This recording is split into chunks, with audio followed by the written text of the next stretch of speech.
Amém. Eu vou pedir ajuda aqui, a garganta não está muito boa, então eu queria pedir um pouquinho de água.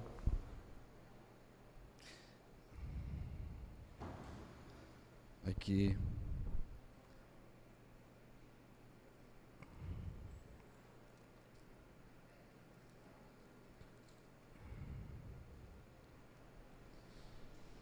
Ainda tem um pouquinho aqui. Mas, boa noite, meus irmãos. É uma alegria muito grande estar com a igreja nessa noite, compartilhando a palavra do nosso Deus. A garganta está ruim mesmo e eu peço o auxílio da diaconia, um pouquinho de água, senão eu não chego no final. Vamos abrir as nossas Bíblias no livro do profeta Isaías.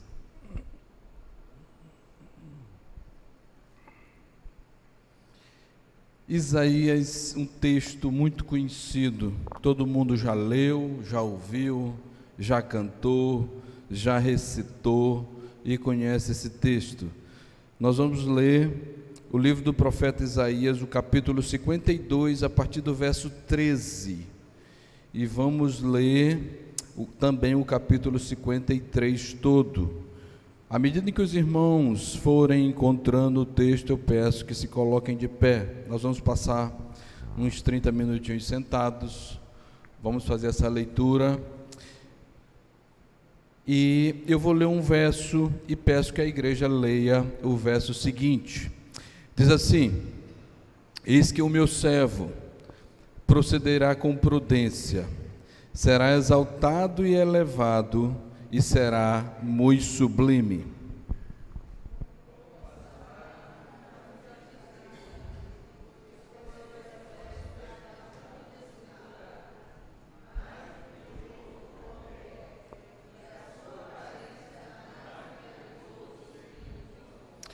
Assim causará admiração às nações, e os reis fecharão a sua boca por causa dele.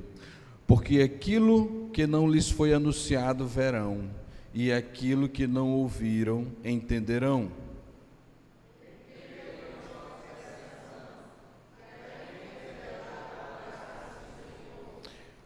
Porque foi subindo como renovo perante ele, como raiz de uma terra seca, não tinha aparência nem formosura. Olhámo-lo, mas nenhuma beleza havia que nos agradasse.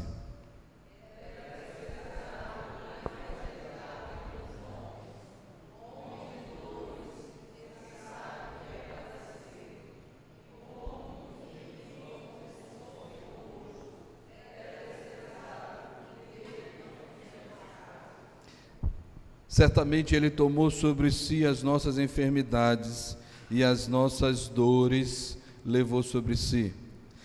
E nós o reputávamos por aflito, ferido de Deus e oprimido.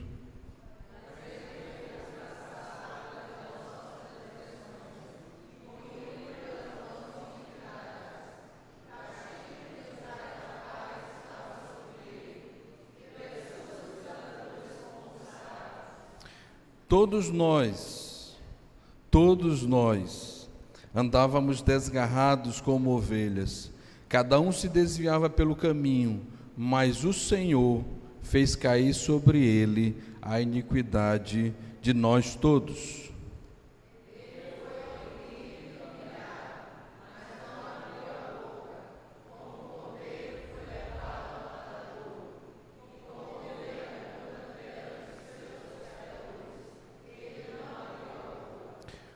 Por juízo opressor foi arrebatado, e de sua linhagem quem dela cogitou? Porquanto foi cortado da terra dos viventes, por causa da transgressão do meu povo foi ele ferido.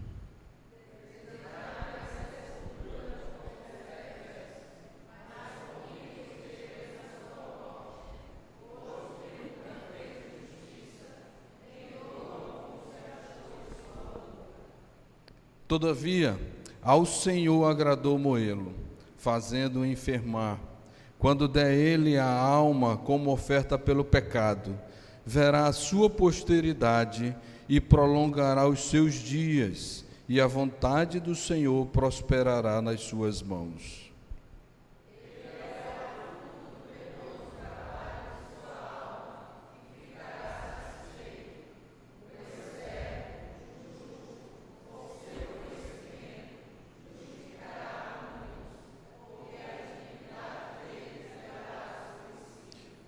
Por isso eu lhe darei muitos como a sua parte, e com os poderosos repartirá ele o despojo, porquanto derramou a sua alma na morte, foi contado com os transgressores, contudo levou sobre si o pecado de muitos, e pelos transgressores intercedeu.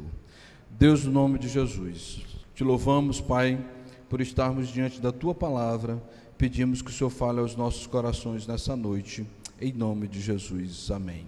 Podem sentar?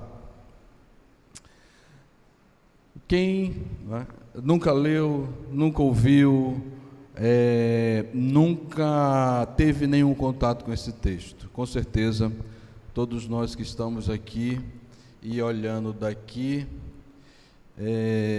provavelmente todos já tenhamos algum contato com esse texto. O livro do profeta Isaías é um livro bastante extenso, são 66 capítulos, e é extenso também com relação ao tempo em que a profecia do profeta Isaías cobre, o período da história de Israel. Na prática, o livro do profeta Isaías, ele vai cobrir o período antes do exílio.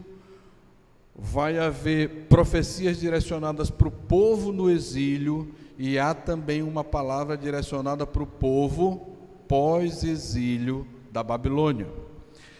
O profeta Isaías, esse livro de 66 capítulos, até o capítulo 39, o profeta vai estar na corte em Jerusalém, profetizando e trazendo o recado de Deus.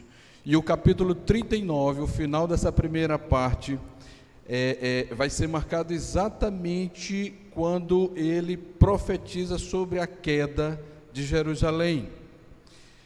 Do capítulo 40 até o capítulo 55, a gente vai ter a segunda parte do livro, que são escritos destinados ao povo já no exílio. E do capítulo 56 ao 66, a gente vai ter escritos destinados ao povo que regressa da Babilônia, ao povo de Jerusalém, a nação de Israel, contemporânea já ao segundo templo, quando eles voltam do cativeiro da Babilônia. O nosso texto aqui, ele se encontra exatamente na parte do meio do livro, né? Na segunda seção.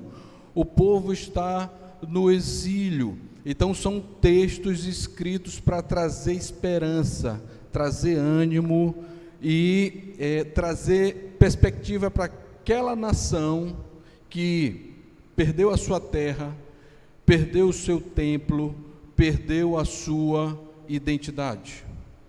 Nesses 15 capítulos, entre o 40 e o 55, não são 15, são 16, né?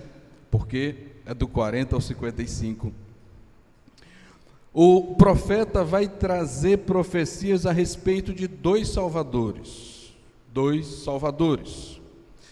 Um salvador transitório, um salvador político, e um salvador atemporal, um salvador espiritual, eterno. O primeiro salvador, que é o salvador político, é o Ciro, o grande líder persa, que vai livrar a nação de Israel dos babilônicos, dos caldeus. Isso está no capítulo 44 e no capítulo 45 de Isaías. O segundo salvador é o servo sofredor. O servo sofredor é descrito pelo profeta através de 4 cânticos. O primeiro cântico está no capítulo 42 e ele descreve o servo rejeitado. Em seguida, no capítulo 49, novamente, o profeta Isaías traz uma nova profecia a respeito do servo sofredor. Em seguida, no capítulo 50, ele apresenta aquele que sofre e aquele que é aperfeiçoado com o sofrimento. E o quarto cântico é exatamente o texto que nós acabamos de ler. O quarto cântico, que é o ápice da profecia sobre o servo sofredor. E qual é a importância, desses textos para o público original, para quem eles foram escritos, para a nação de Israel que estava cativa?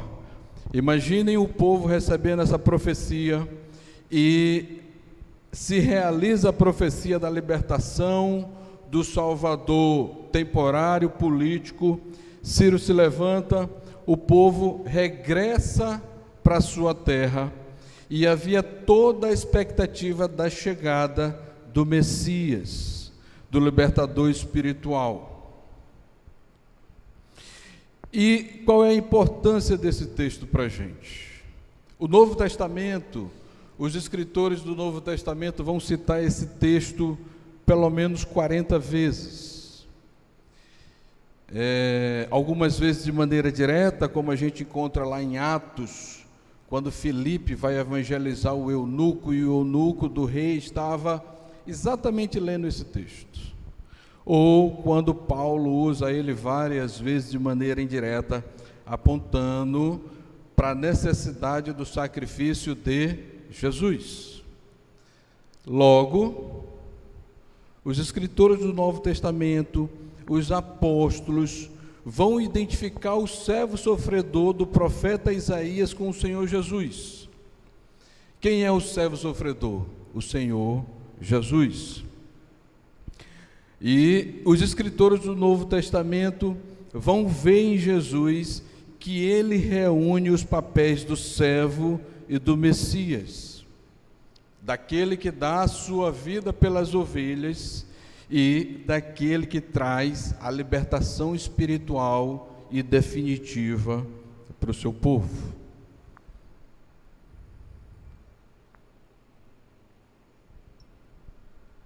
E olhando para esse texto nessa noite, hoje, dia 11 de dezembro, em que a gente começa a cantar músicas de Natal, eu quero meditar com os irmãos sobre o tema: para que o menino nasceu?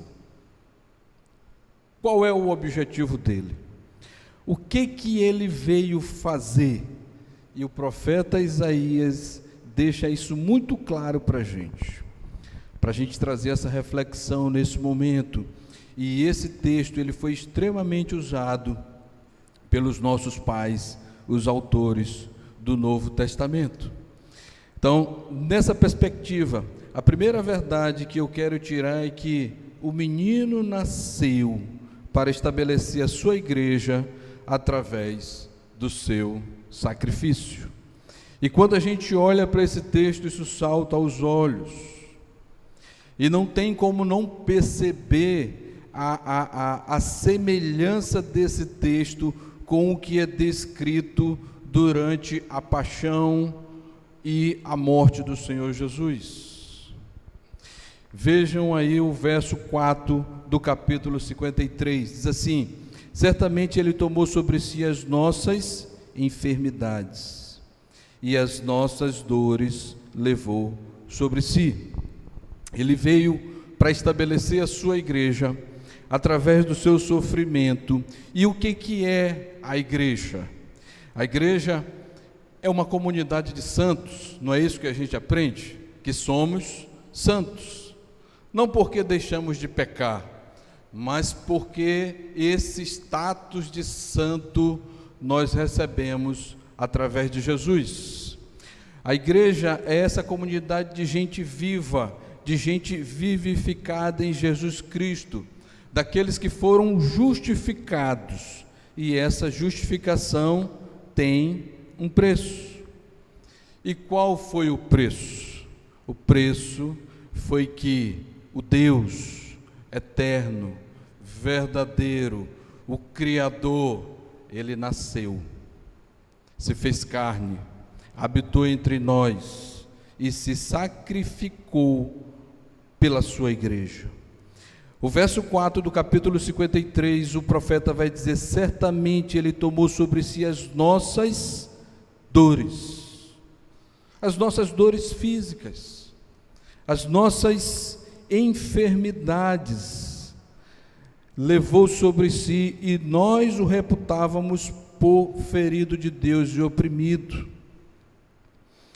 Ele levou sobre si as nossas enfermidades físicas, as nossas dores e o nosso sofrimento emocional.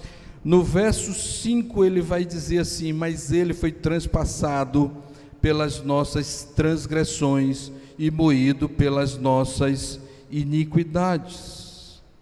Aquilo que nos fazia mortos, aquilo que nos deixava completamente separado de Deus, que eram as nossas transgressões e as nossas iniquidades, ele tomou sobre si. Ele foi transpassado pelas nossas transgressões e moídos pelas nossas iniquidades.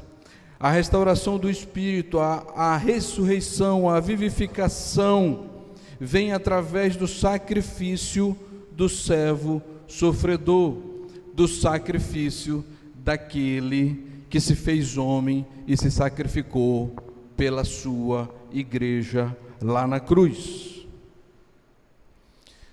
O verso 5, o profeta continua: o castigo que nos traz a paz estava sobre ele. Mas que paz é essa? Paz com quem? Qual é a paz que nós precisamos? Lembram da figura lá do jardim, quando o homem pecou? O homem peca, e todos os dias o Senhor vinha conversar com ele, e naquele dia o Senhor também veio. E o que foi que o homem, após ter pecado, faz? Ele se esconde, ele foge. E desde aquele dia, o homem anda em fuga, fugindo da presença de Deus e se escondendo. Não há mais paz entre o homem e Deus. Mas o castigo necessário, o preço necessário para o restabelecimento da paz, o servo sofredor levou sobre si. O verso de número 6, o profeta continua: todos nós andávamos desgarrados como ovelhas, cada um se desviava pelo caminho, mas o Senhor fez cair sobre ele a iniquidade de todos nós andávamos desgarrados como ovelhas. Ninguém sabia para onde ia, não havia direção. Jesus vai usar uma figura de que são cegos guiando cegos. Ninguém conseguia achar o caminho de volta. Todos estávamos perdidos, desgarrados, em guerra com o Criador. E o Senhor Jesus se encarna, nasce e se sacrifica para estabelecer a sua igreja, essa nação de santos, de justificados, através do seu sacrifício. A segunda verdade que eu quero destacar nesse texto, virem a página aí da Bíblia de vocês, a minha está na próxima página, que é o verso de número 10. A gente sabe que Jesus morreu por nós, a gente sabe que Ele veio e se sacrificou na cruz, e às vezes a gente trata coisas espetaculares, coisas excepcionais, como se fossem coisas simples.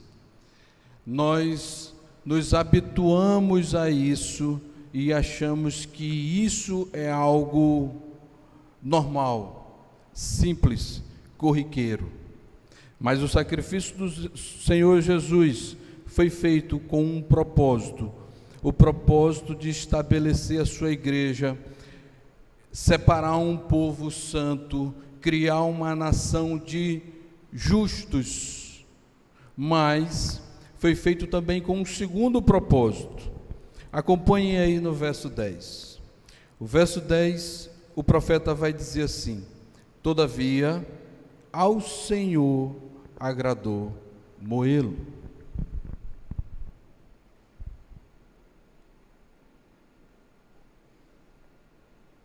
Ele veio e morreu por livre e espontânea vontade, isso é verdade.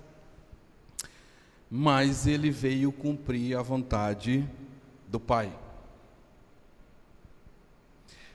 E o profeta fala isso novamente, fazendo enfermar, quando der ele a alma como oferta pelo pecado, verá a sua posteridade e prolongará os seus dias, e a vontade do Senhor, Senhor todo aí em letra maiúscula, de Yahvé, prosperará nas mãos do seu servo. Ele veio cumprir a vontade do Pai. Imaginem Deus estabelecendo isso, os seus decretos, na eternidade. Imaginem o Pai, o Filho e o Espírito Santo conversando. Imaginem o Pai dizendo: o homem vai pecar e ele não vai ter como retornar sozinho.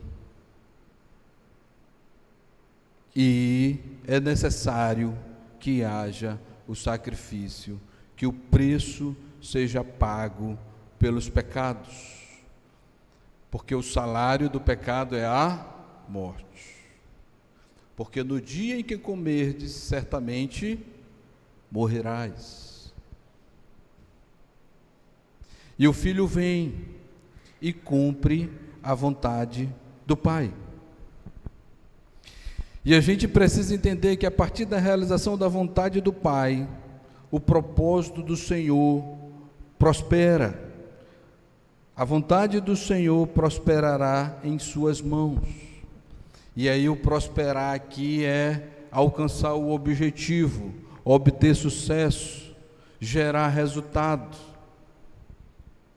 O sacrifício do Senhor Jesus alcançou o resultado esperado, porque ele cumpriu a vontade do Pai. Porque boa, agradável e perfeita é a vontade do Pai. E qual é a vontade do Pai? Era simplesmente fazer com que o seu Filho amado se encarnasse e passasse por todo esse sofrimento e morresse no lugar de pecadores? Qual é o propósito? Qual é a vontade do Pai?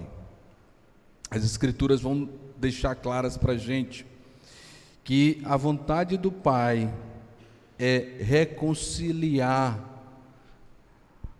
todas as coisas em Jesus Cristo com Ele mesmo. Tudo aquilo que foi quebrado, tudo aquilo que foi desfeito, tudo aquilo que foi destruído, tudo aquilo que o pecado atingiu, a vontade do Pai é restabelecer, reconstruir, refazer, trazer novamente a vida,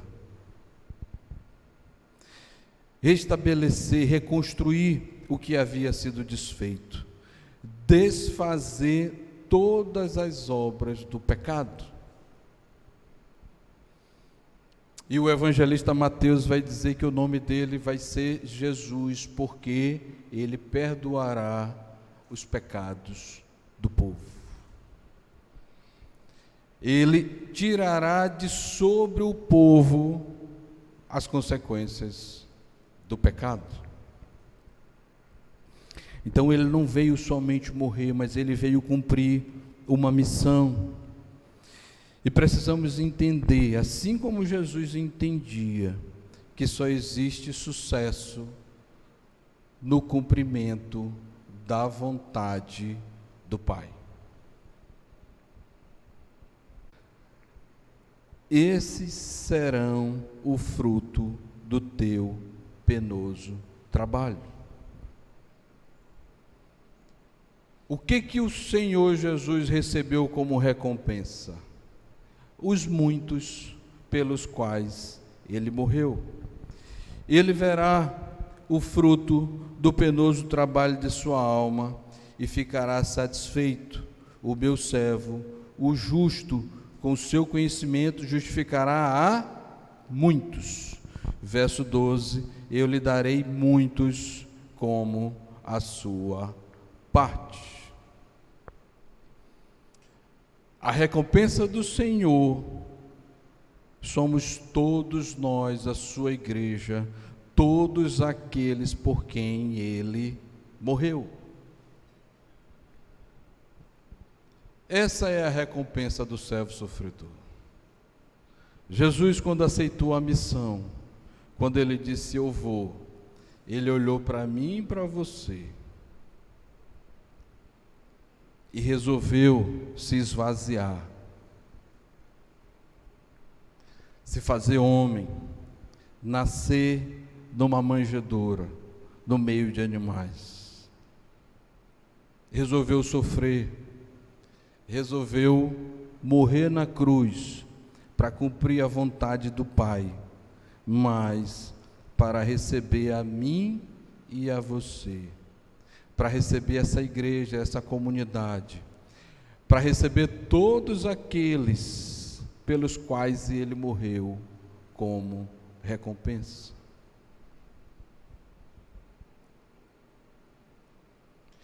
Daqui a alguns dias a gente vai estar comemorando o Natal, ou já estamos comemorando o Natal. E por que o menino nasceu? Por causa de mim e de você. O menino nasceu para derramar o seu sangue. E esse sangue continua gerando efeitos na vida de todos aqueles que se colocam debaixo da sua vontade. Essa terceira verdade aponta para quem somos. Nós somos, segundo Moisés vai escrever, lá no livro do Êxodo, quando o povo vai sair do Egito, e ele vai dizer que aquele povo ali é a parte que Deus separou para si, é o tesouro todo especial. E o povo do Senhor hoje somos nós, a igreja do Senhor, nós somos esse tesouro especial. Isso aponta para onde estamos. Paulo vai dizer que nós estamos guardados no Senhor, assentados com Cristo, à direita de Deus. E o mesmo Paulo, ele vai fazer a seguinte pergunta: quem nos separará do Senhor? Quem nos separará daquele que se fez carne? Veio, nasceu, morreu por cada um de nós. Será o sofrimento do dia a dia? Será as angústias, as dores? Será a escassez? Será a solidão? Será a altura, profundidade, anjos, demônios? Será a própria morte? E o apóstolo vai concluir que nada, absolutamente nada, nos separará do amor do nosso Senhor, porque foi por cada um de nós que ele morreu. e não há como sermos arrancados da sua mão. O Senhor Jesus, o menino nasceu para estabelecer a sua igreja, uma comunidade de santos.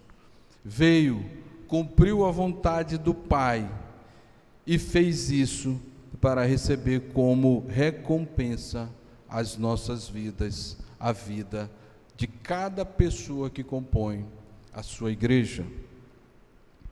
E já caminhando para o final, trazendo algumas aplicações para a gente nessa noite. A gente precisa trazer isso às nossas mentes todos os dias. E aí a gente vai ter consciência do alto preço que foi pago por cada um dos nossos irmãos que se ombreia a nós nessa caminhada. E a gente vai olhar diferente para o lado e vai entender que a gente precisa cuidar um dos outros. A gente vai entender que a igreja é chamada a viver e cumprir a vontade do Pai. Porque só no cumprimento da vontade do Pai há sucesso. O Senhor prosperará a sua vontade nas suas mãos.